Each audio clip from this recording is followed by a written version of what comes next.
Ones again welcome back to the programme. ਅੱਜ ਦੇ ਇਸ ਰਿਲੀਜੀਅਸ ਸੈਗਮੈਂਟ ਵਿੱਚ ਅਸੀਂ ਜੋ ਕਈ ਮਹੀਨਿਆਂ ਤੋਂ ਤੁਹਾਡੇ ਨਾਲ ਭਾਗਵਤ ਪੁਰਾਣ ਦੀ ਕਥਾ ਸ਼ੇਅਰ ਕਰ ਰਹੇ ਹਾਂ, ਉਸ ਨੂੰ ਹੀ ਲੈ ਕੇ ਅੱਗੇ ਹਾਜ਼ਰ ਹੋਵਾਂਗੇ ਤੇ ਮੇਰਾ ਸਾਥ ਦੇਣਗੇ ਰਜਨੀ ਸ਼ਰਮਾ ਜੀ।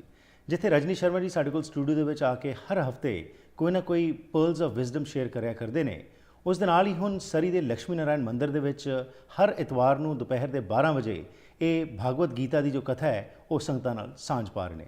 ਸੋ ਸਭ ਨੂੰ ਅਸੀਂ ਬੇਨਤੀ ਕਰਾਂਗੇ ਕਿ ਕਿਉਂਕਿ ਬਹੁਤ ਵਾਰ ਤੁਹਾਡੇ ਫੋਨ ਕਾਲਸ ਆਉਂਦੇ ਨੇ, ਪਰਸਨਲੀ ਕਈ ਵਾਰ ਤੁਸੀਂ ਗੱਲਬਾਤ ਵੀ ਕਰਦੇ ਹੋ, ਪਰ ਜੇਕਰ ਤੁਸੀਂ ਮੰਦਿਰ ਵਿੱਚ ਜਾ ਕੇ ਇਹਨਾਂ ਨੂੰ ਸੁਣਨਾ ਚਾਹੋ ਤਾਂ ਜ਼ਰੂਰ ਹਰ ਸੰਡੇ ਨੂੰ 12 ਵਜੇ ਪਹੁੰਚ ਸਕਦੇ ਹੋ।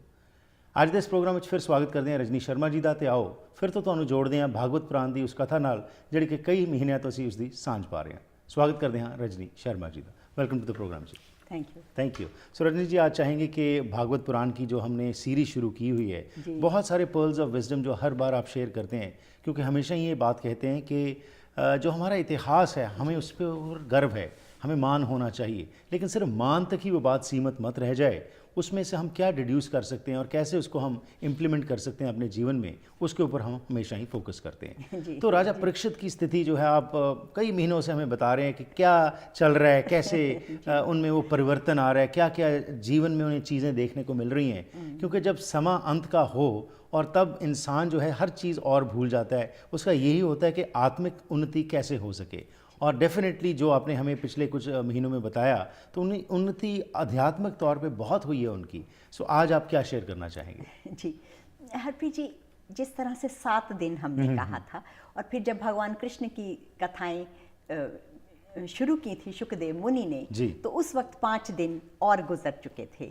और शुकदेव मुनि ने बहुत इंतज़ार करी उनको ये भगवान कृष्ण की कथा सुनाने के लिए, क्योंकि जो दिव्य प्रेम की कथा है वो साधारण मन को नहीं बताई जा सकती। ठीक। और उसकी वजह क्या है आप बताएंगे भी तो वो उसी तरह से जैसे ऊपर से निकलने वाली बात है, समझ से उसका कोई गहरा इम्पैक्ट नहीं होगा। तो शुकदेव मुनि ने जब राजा परीक्षित को वो कथाएं सुनानी शुरू की, तो धीरे धीरे उनका मन जो है वो कथाएं सुन के एकाग्र होने लगा, एकाग्र होके सूक्ष्म हुआ और फिर पवित्र होने लगा। जब वो पवित्र मन हो गया उनका, सूक्ष्म, एकाग्र और पवित्र, जब मन की ये दशा हो गई, तो अब शुकदेव मुनि ने कहा कि now it is eligible, it can grasp the सूक्ष्म जो जीवन के भेद हैं, जो जीवन के रहस्य अब इनको बताए जा सकते हैं। ठीक। एक गहरी समझ होना जरूरी है। एब्सोल्युटली। पहले वो ग्राउंड फर्टाइल होगा तभी उसमें वो जो भी आप सीड डालेंगे वो ग्रो करेगा, नहीं तो डाल तो देंगे लेकिन उसका फायदा नहीं होता। जी जी, ऊसर भूमि में जो बीज हैं वो अंकुरित नहीं होंगे। तो इस तरह से वो जो विजडम उन्होंने देनी उनको शुरू की, और विजडम क्या, भगवान के दिव्य प्रेम की कथाएं उनको सुनानी शुरू की। तो अब जो है उन 5 में से भी एक और दिन निकल चुका, और ये 6ठा दिन है, और 7 दिन उनकी मृत्यु में रह गए, तो ये 6ठा दिन है। तो इस दिन शुकदेव मुनि ने राजा परीक्षित को एक बहुत ही सुंदर कथा सुनाई जी। और वो ये कि भगवान कृष्ण ने जन्म लिया मनुष्य के रूप में, तो ये उनके विवाह की कथा है। ओके। तो एक विदर्भ देश में भीष्मक नाम के एक राजा थे जी। उन राजा के 5 बेटे थे, और एक बड़ी सुंदर अपूर्व सुंदरी कन्या थी जिसका नाम था रुक्मणी। तो रुक्मणी जो थी, जब उसके महल में कोई भी बाहर से लोग आते और वो आके भगवान कृष्ण के सौंदर्य की, उनके गुणों की, उनके प्रभाव की और उन सब की चर्चा करते, तो रुक्मणी का जो मन था स्वाभाविक ही मन वो भगवान कृष्ण से प्रेम करने लगी जी। और उनका मन हुआ कि मैं जो भगवान कृष्ण हैं उन्हीं को अपने पति के रूप में प्राप्त करूं। लेकिन इत्तेफाक से जो रुक्मी के भाई थे, उनमें जो उनके सबसे बड़े ब्रदर थे, उनका नाम था रुक्मणी के भाई रुक्मी। तो रुक्मी जो थे उनके एक मित्र थे, उनका नाम था शिशुपाल जी। तो वो चाहते थे कि शिशुपाल के साथ रुक्मणी का विवाह हो जाए। तो रुक्मणी ने इस बात का थोड़ा सा अपने सोचा भी कि ये नहीं होना चाहिए, और कहा भी, क्योंकि वो समय की ऐसी बात है कि उन्होंने कहा, लेकिन रुक्मी ने तो उनकी बात सुनी ही नहीं जी। कन्या के विवाह में कन्या की मर्जी जानना आवश्यक है, लेकिन रुक्मी ने उसको आवश्यक नहीं समझा और अपने आप उन्होंने शिशुपाल के साथ रुक्मिणी का विवाह तय कर दिया। तो अब जब रुक्मिणी ने देखा कि ये तो इन्होंने मेरे पास कोई ऑप्शन ही नहीं छोड़ा कि मुझसे पूछा भी नहीं और अपने आप ही मेरी विवाह तय कर दिया, तो उन्होंने भी अपने मन में ठान लिया कि मैं जो हूँ, क्योंकि अपने मन से भगवान कृष्ण को चाहती हूँ, तो उन्होंने एक बहुत ही उनके महल में एक ब्राह्मण आया करते थे जिनका नाम था सुदेव जी। तो उन्होंने उस सुदेव ब्राह्मण के हाथ में गुप्त रूप से एक बहुत ही सुंदर पत्र लिखा भगवान कृष्ण के लिए और ये पत्र सुदेव को दे दिया। और उस पत्र में उन्होंने पहले भगवान कृष्ण की प्रशंसा की और फिर अपने प्रेम को उन्होंने प्रकट किया और फिर उन्होंने अपनी इस समस्या का जिक्र किया कि किस तरह से वो उनकी मर्जी के बिना शिशुपाल से उनका विवाह होने जा रहा है जी। उसके बाद उन्होंने भगवान कृष्ण से एक तरह का कहना चाहिए कि अपील की, I do not want to marry him, take me away, तो आप मुझे आके ले जाइए। तो और फिर उन्होंने अपना प्लान भी बताया कि सिर्फ एक दिन होता है विवाह से पहले, जबकि मैं गिरिजा देवी के मंदिर में जो कन्या है वो पूजा के लिए जाती है, तो मैं उस दिन अपनी सखियों के साथ वहाँ पूजा के लिए जाऊंगी, दैट्स द ओनली टाइम, तो आप मुझे वहाँ से ले जाइए। तो भगवान ने ये सुना तो उन्होंने ऐसा ही करने का निश्चय किया और वो नियत समय पे जब वो गिरिजा के मंदिर में गई तो उन्होंने रुक्मिणी जो थी वो बहुत रूपवान थी और बहुत अद्भुत सौंदर्य था उनका, तो केवल उनकी एक झलक पाने के लिए विवाह में सम्मिलित होने के लिए शिशुपाल के बहुत से दूसरे मित्र भी आए जी। तो जिस वक्त वो गिरिजा देवी के मंदिर जा रही हैं तो बहुत से राजा इकट्ठे हुए वहां कि एक झलक उनको रुक्मिणी की देखने को मिले जी।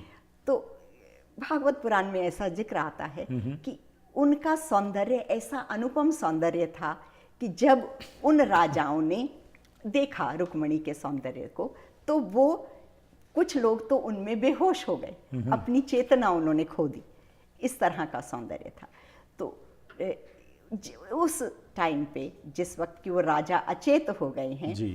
भगवान कृष्ण ने मौका देख के रुक्मिणी को अपने रथ पे बिठा लिया और वो उसको वहां से ले गए। भगवान कृष्ण के बड़े भाई बलराम उन्होंने भी उनका साथ दिया और बहुत राजा बाद में आए उनसे युद्ध करने के लिए और सभी को पराजित करते हुए सबके देखते देखते वो रुक्मिणी को वहां से ले गए। तो इन अदर वर्ड्स वो रुक्मिणी का अपहरण करके ले आए, लेकिन वो अपहरण उसको इसलिए नहीं कहना चाहिए कि रुक्मिणी की कंसेंट उसमें थी जी। जी। तो ये जो कथा है ये भगवान के विवाह की राजा परीक्षित को छठे दिन शुकदेव मुनि ने सुनाई जी। तो अब इस दिव्य प्रेम की या इस दिव्य संबंध की जो कथा है वो लौकिक तो हो नहीं सकती क्योंकि शुकदेव मुनि ने इंतजार किया उस वक्त तक पहुंचने का जबकि he was on the very end of his lifespan। वो कॉन्सेप्ट को अच्छी तरह समझ सकते हैं आप, शायद पहले दिन अगर सुनाई जाती तो उस समय वो तैयार नहीं थे, लेकिन अब उनका जो मानसिक स्थिति है, आध्यात्मिक तल जो है वो कहीं बेहतर हो चुका है पहले से। राइट। हरप्रीत जी, ये कथा जो है ये रुक्मिणी और कृष्ण के माध्यम से जीवात्मा और उसके ब्रह्म के संबंध की कथा है जी। तो अगर हम इसको इस भाव में देखें कि जो जीवात्मा है, प्योर जीवात्मा जी, वो जैसे हमने पिछले हफ्ते भी बात की थी, छोटे मोटे सुखों को पाकर वो शांत नहीं होना चाहती। राइट। शिशुपाल भी एक बहुत बड़े राजा थे, तो जो भौतिक संपत्ति है उसकी कमी तो रुक्मिणी को थी ही नहीं, खुद वो एक बहुत बड़े राजा की बेटी थी। तो ऐसी कौन सी जो बात थी, ऐसी कौन सी हर आत्मा की ऐसी कौन सी डिजायर होती है जिससे कि उसको पूर्ण तृप्ति मिल सके जी। और रुक्मिणी ने इस बात को समझ लिया कि भगवान को वर्ण किए बगैर ये तृप्ति मेरे जीवन में आने वाली नहीं है जी। तो ये सोच के उन्होंने भगवान को प्रार्थना की। ठीक। तो अब हम इसके आध्यात्मिक अर्थों में जाएं। राइट। तो जो हर जीव है वो उसकी utmost desire to be one with the God। ठीक। ये जो धारणा है मनुष्य की, दरअसल मनुष्य का जन्म ही इसलिए हुआ, इसी डिजायर को वो लेके आता है। लेकिन होता ये है कि यहाँ आने के बाद वो संसार में जैसे एक छोटा बच्चा खिलौने देख के भूल जाता है, ठीक। तो इसी तरह से जो मनुष्य है वो संसार में आके दूसरी वस्तुओं में इतना लिप्त हो जाता है कि अपने असली मकसद को भूल जाता है। एब्सोल्युटली। और असली मकसद की जब हम बात करते हैं तो आज के संसार में, पहले भी था आज भी है, कि जो चीज़ें हमारे आसपास हैं हमें कैसे आकर्षित कर देती हैं और we just get enticed more and more, और बजाय कि जो आपने कहा कि हमारा मेन रास्ता है उससे हम डाइवर्ट होकर पता नहीं कहाँ के कहाँ चले जाते हैं। लेकिन एंड रिजल्ट यही होता है कि मन में एक ताक ज़रूर रहती है कि अल्टीमेट किस पर्पस के लिए हम यहाँ पे आए हैं, तो क्या वो पर्पस है और इससे हम क्या सीख सकते हैं। इस छोटी सी ब्रेक के बाद और जानकारी लेते हैं। जी। ਘਰ ਇੱਕ ਐਸੀ ਥਾਂ ਹੁੰਦੀ ਹੈ ਜਿੱਥੇ ਹਰ ਕੋਈ ਆਪਣੀ ਨਿੱਜੀ ਜ਼ਿੰਦਗੀ ਦੇ ਸੁਨਹਿਰੀ ਪਲ ਯਾਦ ਰੱਖਦਾ ਹੈ। ਉਹ ਜਗ੍ਹਾ ਜਿੱਥੇ ਉਹ ਰਹਿੰਦਾ ਹੈ ਤੇ ਪਿਆਰ ਭਰਿਆ ਜੀਵਨ ਬਤੀਤ ਕਰਦਾ ਹੈ। ਇਹ ਗੱਲਾਂ ਤਾਂ ਹੀ ਪੂਰੀਆਂ ਹੁੰਦੀਆਂ ਨੇ ਜਦ ਕਿਸੇ ਜਗ੍ਹਾ ਨੂੰ ਸਜੇ ਹੋਏ ਘਰ 'ਚ ਬਦਲਿਆ ਜਾਵੇ। ਨਵੇਂ ਘਰਾਂ ਨੂੰ ਫਰੇਮਿੰਗ ਤੋਂ ਲੈ ਕੇ ਫਿਨਿਸ਼ਿੰਗ ਤੱਕ, ਡ੍ਰੇਪਰੀ, ਪੇਂਟਿੰਗਸ ਤੋਂ ਲੈ ਕੇ ਡੈਕੋਰੇਸ਼ਨ ਐਸੈਸਰੀਜ਼ ਤੱਕ, ਤੁਸੀਂ SK ਹੋਮ ਡਿਜ਼ਾਈਨਸ ਦੀਆਂ ਪ੍ਰੋਫੈਸ਼ਨਲ ਸਰਵਿਸਿਜ਼ ਲੈ ਕੇ ਆਪਣੇ ਸੁਪਨਿਆਂ ਦੇ ਘਰ ਨੂੰ ਹਕੀਕਤ 'ਚ ਬਦਲ ਸਕਦੇ ਹੋ। ਕੰਟੈਕਟ ਕਰੋ ਸੰਦੀਪ ਕੌਰ 6048259295। ਸੋ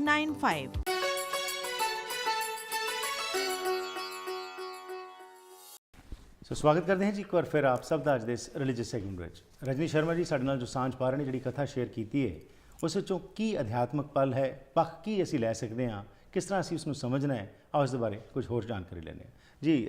सो ब्रेक से पहले जो आप बात कर रहे थे, तो अब इसका आध्यात्मिक पल जो है, पक्ष जो है, मैं माफ़ी चाहता हूँ, वो क्या है? क्योंकि अल्टीमेटली जैसे आपने बात की थी कि there is a desire always, the purpose जिसके लिए हम आए हैं वो यही है कि हमारी आत्मा परमात्मा में उसका सम्मेल हो जाए जी। अब पता तो होता है, लेकिन जैसे जैसे बड़े होते हैं, जैसे जैसे एनवायरनमेंट का असर पड़ता है हमारे पास, जैसे जैसे हमारे जो सोच है उसमें परिवर्तन आ जाता है और हम इसको सिर्फ एक कंपार्टमेंटलाइज कर देते हैं स्पिरिचुअलिटी को या धर्म को, कि चलिए सुबह उठे थोड़ा सा पाठ कर लिया, रात को कुछ पढ़ लिया और that's it. But what needed was कि वो जो रिफ्लेक्ट होना चाहिए था हमारे जीवन में से, जिस रास्ते के लिए हम आए थे, अब उसमें परिपक्व कैसे होना है हमने, और इस कथा से हम क्या सीख सकते हैं, इसके बारे में बताइए जी। हरप्रीत जी, ये जो रुक्मणी का हमने ये रुक्मणी के विवाह की कथा कही, जीव और ब्रह्म के संबंध की बात कही कि जीव जो है वो अपना संबंध संसार से बनाने के बजाय अगर ब्रह्म से बनाता है। अब देखें कि कितनी विकट परिस्थितियां थीं जी। अगर हम देखें ऑलरेडी उनकी मैरिज जो है वो तय हो चुकी है, और फिर कितना बड़ा रिस्क लिया उन्होंने कि एक ब्राह्मण को भेजा भगवान के पास। अगर मान लीजिए वो वहां ना पहुंचता या कुछ any ifs and buts in between, तो संदेशा ही भगवान के पास नहीं पहुंचता, वो ही उनके पास टाइम से नहीं आते। ये उस कथा की जो बाहर की बातें हैं, अगर हम इनको स्थूल रूप से भी इस बात को लें जी। लेकिन अगर हम अपने इस बात के आध्यात्मिक पक्ष को समझें जी, वो ये कि अगर हम अपने अंदर एक स्ट्रॉन्ग डिजायर क्रिएट करें और भगवान से ये निश्चल मन से प्रार्थना करें जी कि this is what I want you, तो हम ये देखेंगे कि जो भगवान कुछ इस तरह का एक उसका उपाय करते हैं कि प्रकृति की दृश्य और अदृश्य शक्तियां जो हैं वो अपने आप हमारा साथ देती हैं जी, और हम उस रास्ते पे आगे चलने लगते हैं। हरप्रीत जी, यही फर्क है संसार में और आध्यात्मिक रास्ते में जी, कि अगर हम संसार में 1 कदम या 10 कदम लेना चाहते हैं आगे, तो 9 कदम हम पीछे आ जाते हैं 1 कदम आगे बढ़ने के लिए। छोटे छोटे के लिए हमें इतना संघर्ष करना पड़ता है। लेकिन आध्यात्मिक जीवन में अगर हम सचमुच में उन्नति करना चाहते हैं और हम सचमुच में उस रास्ते पे चलना चाहते हैं, केवल हम ऑल वी नीड इज हमारे मन का एक सत्य संकल्प, हमारे मन की एक ये निश्चल कामना, आई वांट इट, और उसके बाद मार्ग अपने आप प्रशस्त होता है। भगवान समय आने पर अपने आप ऐसे व्यक्तियों से, ऐसी परिस्थितियों से मिलवा देते हैं हमें कि जब हमारे मन में उनके सत्संग से ऐसा एक भाव आने लगता है, और वो भाव केवल ऐसा नहीं कि मोमेंटरी हो, वो दृढ़ होने लगता है कि मुझे अब इस रास्ते पे चलना है जी। और वो क्यों दृढ़ होता है? क्योंकि संसार में बहुत भटक के देख लिया, आज क्या हमारे हाथ में आया। तो ये जो है सोच कि हम उस राह पे चलें, जैसे ही मन के अंदर ये संकल्प आता है तो क्या कहा जाता है कि हम भगवान की तरफ एक तरफ कदम चलते हैं और वो 100 कदम हमारी तरफ चल के आते हैं। तो सिर्फ जो देर है वो मनुष्य के अपनी तरफ से है, हमारी तरफ से देर है। हमें वो पत्र भिजवाने में देर हो रही है कि भगवान आप आए, और I am not able to come to you, so you come to me, तुम आओ और तुम you take over, you take over my life। तो ये जब प्रार्थना हम भगवान से करते हैं तो अपने आप भगवान का जो है आविर्भाव, उनके दैवी गुणों का आविर्भाव हमारे जीवन में होने लगता है, और जो मनुष्य है उसके जीवन में एक सुख का, एक शांति का, एक प्रसाद का, कृपा का, प्रसन्नता का जन्म होता है। तो ये सुंदर भाव जो हैं इस कथा के हैं। जी, तो जैसे आपने बात की, अब सरेंडर की बात आपने बेसिकली की है, पर उसके लिए समर्पित होने के लिए आपको अपनी ईगो छोड़नी पड़ती है। आज हम भगवान को चाहते भी हैं, लेकिन बहुत स्टम्बलिंग ब्लॉक्स जो हैं उनको हम साइडलाइन नहीं करना चाहते। हमारी मर्जी से हम चाहते हैं कि कुछ हो, पर वो तो संभव नहीं है। तो इसमें से हम ये भी सीख सकते हैं, जैसे आपने बात की, कि हमें अपने आप को सरेंडर अनकंडीशनली करना पड़ेगा और अपनी मत को त्याग के उसकी जो ऊपरली शक्ति जिसमें भी हमारा आस्था है उसको हम समर्पित होके उसकी सोच को जो है हमें अपने ऊपर भारू करना पड़ेगा। हरप्रीत जी, सबसे बड़ी बात यह है, मुझे ऐसा लगता है कि हमें ज़्यादा ये सोचना चाहिए संसार की निसारता के बारे में, क्योंकि हम ये जो संसार हमें दिख रहा है हम इसको बड़ी मजबूती से पकड़े हुए हैं कि, और हम जो है बार बार ठोकर खाकर भी संभलना नहीं चाहते हैं। और ऐसा नहीं कि थोड़े से सुख आते हैं, थोड़ी सी अनुकूलता मिलती है, फिर प्रतिकूलता मिलती है, और एक मनुष्य जो है एक थपेड़े से खाते रहता है कि कभी सुख, कभी दुख, कभी कुछ, कभी कुछ। और लेकिन ये संसार की यात्रा में एक जो हमारे हाथ में लगती है वो एक बड़ी थकान, वो एक बड़ा तनाव और एक हताशा सी, एक निराशा सी। आज हम देखते हैं कभी कभी कि समाज में ये चीज़ें प्रदर्शित होती हैं। एक छोटी सी बात होती है और पूरे समाज का जैसे गुस्सा, छोटी सी बात इतना बड़ा उपद्रव का रूप ले लेती है। तो ऐसा ही नहीं कि अचानक हुआ है, इट इज बिल्टिंग ऑन। हम लोगों को रोज थोड़ा थोड़ा थोड़ा थोड़ा तनाव हम इकट्ठे करते चले जाते हैं और अचानक एक विस्फोट सा हो जाता है। और ये जो बात है, क्योंकि व्यक्तियों का समूह ही तो समाज है, व्यक्तियों का समूह ही तो राष्ट्र है। आज युद्ध के जगह जगह कुछ ना कुछ कारण जो हम देखते हैं over a period of time, वो इसी तरह की परेशानी, जो तनाव है जीवन के, स्ट्रेस है, एंग्जाइटी है, जो कहीं पर जिनको की एक राह नहीं मिल रही, हमारे सबकॉन्शियस माइंड में वो दबते चले जाते हैं, और जो मनुष्य को एक बड़ी उदासी, एक बेचैनी और एक कहना चाहिए एक अजीब सी प्यास प्राणों में दे देता है, और मनुष्य हताश होकर सोचता है क्या यही है जीवन? इतनी भागदौड़ किस लिए? अल्टीमेटली व्हाट आई वांट, सभी मनुष्य ने वही 2 रोटी खानी है। एब्सोल्युटली। लेकिन वही बात है जी कि जैसे आपने बात की कि रुक्मिणी का जिक्र किया, जो जिससे हमने आध्यात्मिक तल के बात कर रहे हैं, अब उसमें भी अगर देखते हैं तो कई बार हम कुछ करना भी चाहें तो हमें समाज का जो है ना एक खौफ, या हमारी इज्जत का जो हमने एक पर्दा सा बनाया हुआ है, उसके ऊपर हम कई बार रुक जाते हैं।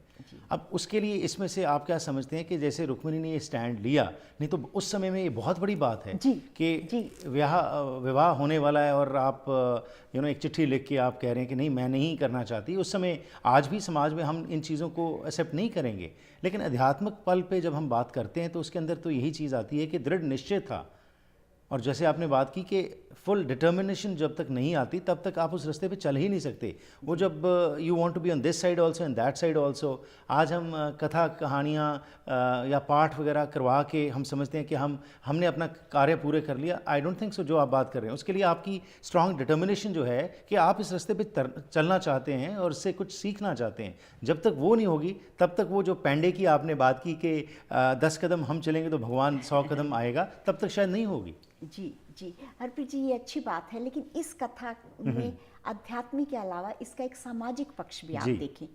किसी भी स्त्री के ऊपर अगर कोई चीज इम्पोज की जाए, राइट, वो तब भी उसको मान्य नहीं थी, आज भी मान्य नहीं है। राइट, तो इसका एक सामाजिक पक्ष भी है कि हमें किस तरह से, जब युवतियों के विवाह की बात आती है, स्पेशली हमारे भारतीय समाज में, Right. आज बाहर जो पढ़े लिखे लोग हैं उनका थोड़ा सा बदल रहा जी, है, जी, जी. लेकिन आज भी हम देखते हैं कि भारत में, उसके समाज में कई बार जो है उसकी हम अपनी ही सोच को लागू करना चाहते हैं और करते बच्चों को हम कई बार बहुत बार नज़रअंदाज कर देते हैं। नज़रअंदाज कर Right. देते हैं, और उस वक्त हम जो है सोशल स्टेटस और दूसरी सब बातों को रखते हैं। Right. लेकिन यहाँ पर जो इसका आध्यात्मिक पक्ष यही जो आपने कहा कि स्ट्रॉन्ग डिटर्मिनेशन, जी। कि come what may, that is what I am going to do. Right, तो अगर हम जिस तरह से जितना प्रयास हम अपना समाज में करते हैं, जितना प्रयास हम अपना संसार के लिए करते हैं, उसका बहुत थोड़े में भी, बहुत थोड़े से में ही भगवान तो बहुत जल्दी खुश हो जाते हैं। राइट,